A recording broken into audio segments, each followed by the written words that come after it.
요한복음 11장 17절에서 27절 말씀. 낙심한 자에게 소망을. 예수께서 와서 보시니 나사로가 무덤에 있은지 이미 나흘이라. 베다니는 예루살렘에서 가깝기가 한 오리쯤 되매 많은 유대인이 마르다와 마리아에게 그 오라비의 일로 위문하러 왔더니, 마르다는 예수께서 오신다는 말을 듣고 곧 나가 맞이하되 마리아는 집에 앉았더라. 마르다가 예수께 여짜오되 주께서 여기 계셨더라면 내 오라비가 죽지 아니하였겠나이다. 그러나 나는 이제라도 주께서 무엇이든지 하나님께 구하시는 것을 하나님이 주실 줄을 아나이다. 예수께서 이르시되 내 오라비가 다시 살아나리라. 마르다가 이르되 마지막 날 부활 때에는 다시 살아날 줄을 내가 아나이다. 예수께서 이르시되 나는 부활이요 생명이니 나를 믿는 자는 죽어도 살겠고 무릇 살아서 나를 믿는 자는 영원히 죽지 아니하리니 이것을 내가 믿느냐. 이르되 주여 그러하외다. 주는 그리스도시요 세상에 오시는 하나님의 아들이신 줄 내가 믿나이다. 지난 2014년 진도의 팽목항을 지나던 세월호가 바다에 침몰하면서 수많은 사람들이 목숨을 잃은 사건이 있었습니다. 이 일로 인하여 많은 유족들이 절망하였고 지금까지 정확한 원인이 밝혀지지 않아 낙심하였습니다. 자녀를 앞세운 부모들 중에는 낙심과 원망을 견디지 못하여 스스로 세상을 떠난 사람들도 있었고 지금까지 가슴에 묻고 괴로워하는 이들도 있습니다. 반면에 고난을 통해 낙심했던 사람들 중에 믿음으로 낙심한 마음을 추스리고 믿음의 성장을 이룬 사람들도 있습니다. 고난은 우리를 낙심하고 원망하게 만들지만 예수님께 소망을 두고 인내하는 사람은 결국 승리하게 됩니다. 오늘 본문은 병들었던 나사로가 예수님께서 오시기 전에 이미 죽었다라고 표현하고 있습니다.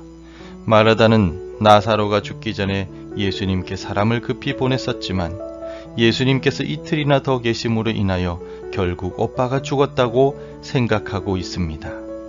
예수님을 향한 원망과 죽은 오빠로 인한 낙심의 마음이 교차하고 있는 마르다는 21절과 같이 말합니다.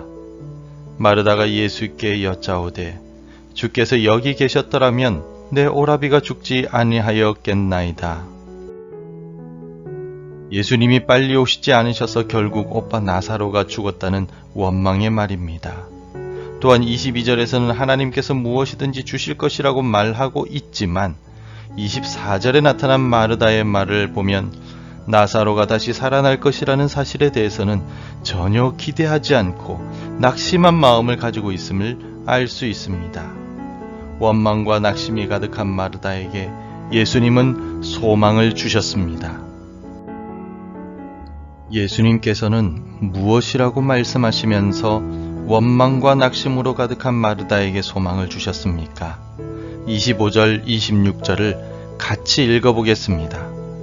예수께서 이르시되 나는 부활이요 생명이니 나를 믿는 자는 죽어도 살겠고 무릇 살아서 나를 믿는 자는 영원히 죽지 아니하리니 이것을 내가 믿느냐. 아멘.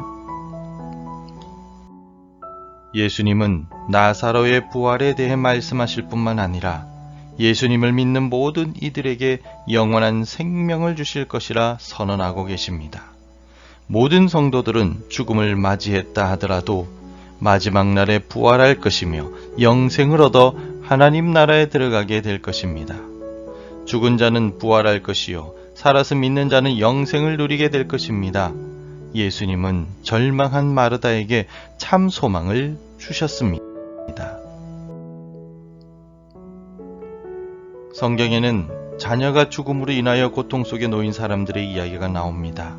하지만 자녀를 잃은 부모들에게 두 종류의 사람들이 있음을 알 수가 있습니다. 한 종류의 사람은 자녀의 죽음으로 인하여 절망하고 원망하는 사람입니다. 오늘 본문의 마르다처럼 말입니다. 엘리야 선지자의 시대의 사르밧 과부는 3년 동안의 기근으로 인하여 죽게 되었을 때 엘리야를 통한 하나님의 기적을 체험한 여인이었습니다. 그릇에 가루가 마르지 않고 기름의 병이 마르지 않는 기적을 체험하였습니다.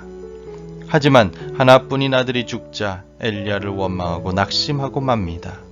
그래서 엘리야에게 나와 무슨 상관이 있어서 내게로 왔습니까? 라고 원망하였다라고 열왕기상 17장 18절에 기록하고 있습니다.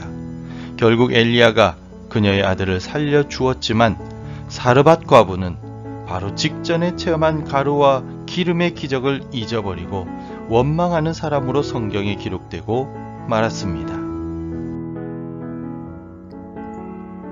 마가복음 5장에는 회당장 야이로의 딸을 살려주신 이야기가 기록되어 있습니다. 똑같이 사랑하는 딸이 죽었지만 야이로는 바로 직전에 예수님의 기적을 경험한 적도 없었습니다. 하지만 그는 예수님께서 두려워하지 말고 믿기만 하라는 말씀대로 순종하였습니다. 모두가 예수님께서 이 아이가 잔다 라고 하신 말씀을 비웃었지만 회당장 야이로는 예수님께 소망을 두었습니다. 그분의 말씀을 확신하였습니다. 그 결과 예수님은 달리다 굼이라고 외치시며 야이로의 죽은 딸을 살려주셨습니다.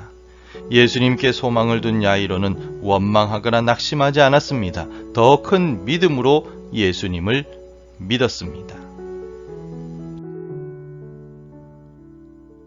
오늘 본문의 마르다나 사르밧 과부나 회당장 야이로는 모두 결과적으로 사랑하는 사람들이 부활한 기쁨을 누렸습니다. 하지만 마르다나 사르밧 과부는 원망과 낙심이 가득하였고 야이로는 예수님께 소망을 두었습니다. 예수님께서 누구를 더 사랑하시고 칭찬하셨을지는 금방 알 수 있습니다. 오늘 우리도 고난의 상황이 우리를 누른다 할지라도 우리 마음을 절망스럽게 만들어도 원망과 낙심보다는 소망을 가지고 예수님을 바라봅시다.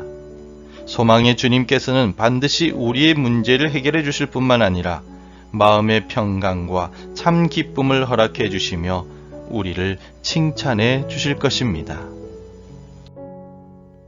기도하겠습니다. 아버지 하나님 감사합니다. 오늘도 우리를 깨워주시고 주의 말씀을 가까이 하게 하시니 감사합니다. 오늘 본문에 나오는 마르다나 사르밧 과부처럼 우리에게 고난이 닥치고 어려움이 있다 하여 하나님 앞에서 원망하거나 절망하지 않도록 도와주옵소서. 우리의 믿음 없음을 불쌍히 여겨주시고 우리에게 더 큰 믿음을 주시어서 고난의 상황 속에서도 소망의 주님을 바라볼 수 있는 우리의 삶이 될 수 있도록 축복하여 주옵소서. 예수님 이름으로 기도합니다. 아멘. 하늘에 계신 우리 아버지, 아버지의 이름을 거룩하게 하시며 아버지의 나라가 오게 하시며 아버지의 뜻이 하늘에서와 같이 땅에서도 이루어지게 하소서. 오늘 우리에게 일용할 양식을 주시고 우리가 우리에게 잘못한 사람을 용서하여 준 것 같이 우리 죄를 용서하여 주시고 우리를 시험에 빠지지 않게 하시고 악에서 구하소서. 나라와 권능과 영광이 영원히 아버지의 것입니다. 아멘. 함께 기도해 주시기 바랍니다. 나의 소망 되신 주님을 붙들고 살게 하옵소서. 임마누엘의 하나님께서 함께하여 주옵소서. 교육부 예배 위에 은혜를 주옵소서. 복음 전해야 할 그 사람이 생각나게 하옵소서. 오늘도 말씀과 기도로 시작하시는 복된 주일이 되시기를 바랍니다.